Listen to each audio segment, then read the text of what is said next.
عرفنا الشابتر اللي فات ان فيريا كان ادى البارشمنت المخطوطه اللي كان فيها كنز مونte كريستو ادموند. قال له يا معلم ادموند، انت لو خرجت من هنا وانا ما جيتش معاك، عايزك ارجوك لو خدت الكنز استخدم الكنز ده بشكل كويس جدا وتستخدمه في الخير مش في الشر. لازم تستغل كل حاجة الفترة الجاية. قال له حاضر، هنلاقي الاتنين، بس نخرج من هنا. وبدأت الأيام تعدي، وبدأ إدموند بينزل من النفق اللي هم كانوا عاملينه المخفي أول لما الحرس يمشوا، ويروح الزنزانة بتاعت فيريا. كان هناك بيقعد مع فيريا ويقعدوا يتكلموا، ويقعد فيريا علمه زي ما احنا قلنا الشابتر اللي فات عن ارقام، وعلمه عن اللغات. علمه اللغه الانجليزيه، وعلمه اللغه الاسبانيه واللغه الايطاليه، وعلمه ازاي يكتب اللغه الفرنسيه. طبعا كمان علمه شويه لاتيني مع شويه عربي. وبعد كده دخلوا على تاريخ والجغرافيا، قعد يعلمه شويه تاريخ، ازاي الامبراطوريات بتنهض وازاي الامبراطوريات بتقع وتموت، زي مثلا امبراطوريه روما وزي مثلا اليونان. بدا يعلمه ازاي يرسم الخرائط، ورسم له على الغبار بتاع الارضيه اللي كانت هناك، رسم له خريطه اوروبا وازاي بيقدر يحدد الحاجات اللي هناك. وبعد كده دخل على الماثيماتكس الرياضيات، وبدا يعلمه عن الارقام، عن علم الهندسه، بدا يعلمه عن الفضاء والنجوم في الفضاء وازاي يقدر يحدد النجوم ويمشي بيها ويستدل بيها، وعلمه ازاي ان هو يقدر يمشي في المسافات الواسعه بكل سهوله. علمه ازاي يفكر في المشاكل ويحلها بالمنطق وبالسببيه، ليس بالجهجهوني كده. علمه ازاي عن الثقافة والسياسة والاقتصاد وكل ده. دلوقتي ادموند اتحول بقى شخص تاني خالص. بقى بدل ما هو كان بحار مجرد واحد مش عارف اي حاجة بيعرف المية وخلاص، لا، النهاردة بقى سكولر وهيبقى ساينتست، عالم. في يوم من الايام كان قاعد ادموند وهو وفيريا. ادموند قاعد يفتكر ابوه.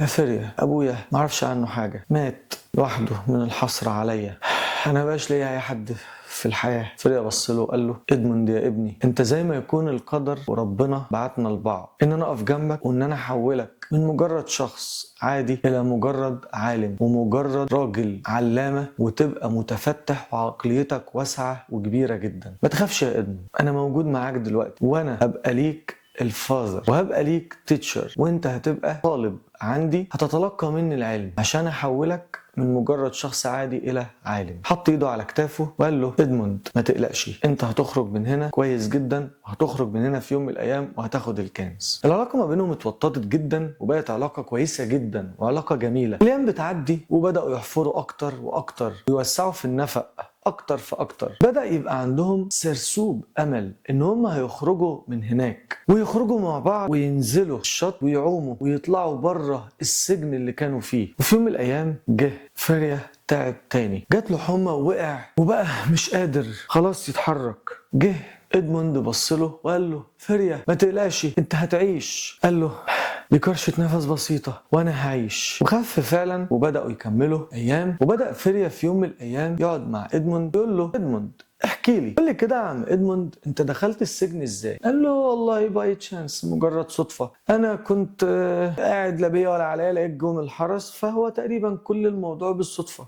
ادموند احكي لي ايه اللي حصل من الاول خالص. قال له ابدا. بدا ادموند يحكي له زي ما احنا عرفنا في الشباتر اللي فاتت، من اول فرناند ودانجلرز، وبعد كده الانتروجيشن الاستجواب الى حرق الجواب، وبعد كده دخوله السجن. وبعد تفكير كبير جدا فيري قال له انت بتقول صدفه؟ الموضوع مش صدفه يا عم ادموند، انت طلعت اهبل وعبيط. ادموند انت داخل هنا باي بلوت، يعني مؤامرة. فكر كده معايا يا عم ادموند. اولا بداية من فيرنا اللي كان حاطط عينه على حبيبتك مرسيدس. ثانيا دانجلرز اللي كان ليه يد اكيد ان انت تيجي هنا في المكان هنا، وده كان متغاظ منك ومتضايق منك عشان كان شايف ان انت هتبقى الكابتن وهو مجرد بيرسر. ثالث حاجة وده الاهم في الاستجواب اللي حصل، فكر كده فيلفورد ليه حرق الجواب، ودي الحاجة الوحيدة فقط اللي باقية واللي بتدل على براءته. في مشكلة، في حاجة. فكر كده معايا، فيلفورت ده أكيد عايز يخبي السر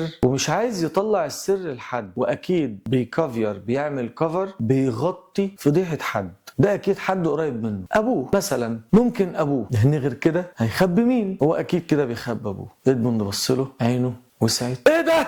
ازاي انا ما فكرتش في كده قبل كده؟ يا ولاد دول بقلشوني، ده انا يتعمل فيا كده؟ انا لو مسكتهم هموتهم، ازاي يحصل فيا كده؟ فريا بص له قال له ادموند اهدى، ما تخليش الريج الغضب كونسوم يو، يستهلكك. ادموند لازم تفكر بالعقل، لازم تاخد حقك بس بالدماغ. خلي بالك يا ادموند، انت لسه قدامك الفرصه، زي ما قلت لك احنا باذن الله هنخرج من هنا، ولو انا ما خرجتش معاك انت هتخرج. وعدني ان انت تستخدم الكلام ده بحرص، وعدني ان انت تفكر قبل ما تتصرف وتعمل اي حاجه. ادموند هدي شويه وقال له اوكي ماشي انا هعمل كده. بدات تعدي الايام وتعب فريا مره تانية. المره دي التعب كان شديد. ادموند انا مش قادر اخد نفسي، انا نفسي مقطوع. راح ادموند بسرعه ومسك دماغه، حط ايده على كتفه فريا. ادموند كده شكلها النهايه فعلا، انا اديتك المخطوطه البارشمنت اللي هتقدر تروح تاخد بيها الكنز، ولكن زي ما انا قلت لك قبل كده اوعدني يا ادموند، اوعدني ان انت تستخدم الكنز ده في الخير وما تستخدموش في الشر. اوعدني ان انت تبقى كويس. ادموند في ناس كتيره جدا بيهدموا في العالم وقله قليله اللي بيبنوا، انا عايزك انت تبقى من القله القليله دول يا عم ادموند. ادموند افتكر ان انت دلوقتي دماغك اتفتحت، ان السجن مش سجن مجرد زنزانه حوالينا، لا السجن في الراس. وطول ما انت معاك معرفة طول ما انت هتقدر تعدي الصعاب. ادموند الفكرة مش في الفلوس، والفكرة مش ان انت يبقى معاك فلوس وكنز كتير. ادموند الفكرة ان انت ازاي تستخدم الكنز وتستخدم الفلوس دي في الخير مش في الشر. ادموند انا خلاص، اوعدني بلاش انتقام، ما ترتكبش اي جريمة يا ادموند. ادموند ومات فريا. ادموند بصله، فريا ازاي ما تسيبنيش لوحدي؟